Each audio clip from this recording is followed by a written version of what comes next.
ចំណេញដល់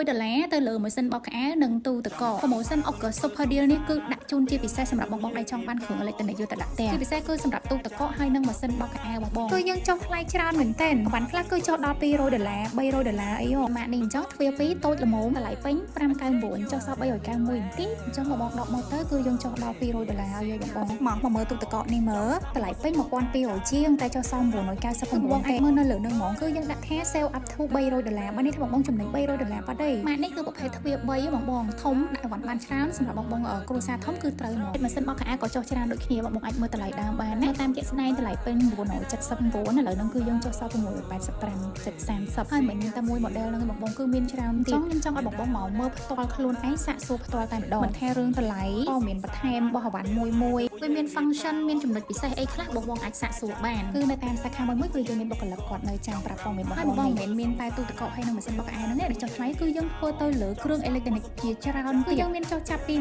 30% ដល់ 50% ណាបងគឺមាន discount ច្រើនខ្លាំងមែនទែនជាមួយ promotion August Super Deal របស់យើងហើយកាន់តែងាយស្រួលមែនទែនបងបើសិនជាបងអត់ចង់ចំណាយច្រើនទេបងអាចធ្វើការបង់រំលោះបានដូចគ្នាអញ្ចឹងកុំភ្លេចឆ្លៀតមកទាំងអស់គ្នាណាជាពិសេសចុងសប្តាហ៍នេះបងអាចទៅសាខាមួយណាក៏បានដែរសម្រាប់ Eon 1នៅជាន់ទី2សម្រាប់ Eon 2ហើយនិង Eon 3គឺនៅជាន់ទី1កន្លែងលក់គ្រឿងអេឡិចត្រូនិកបងអាចដើរមើលអាចមកសួរមើលពីតម្លៃមើលវ៉ាន់មួយណាពេញចិត្តគឺអាចសាកសួរបានមកឆ្លាញ់តែម្ដង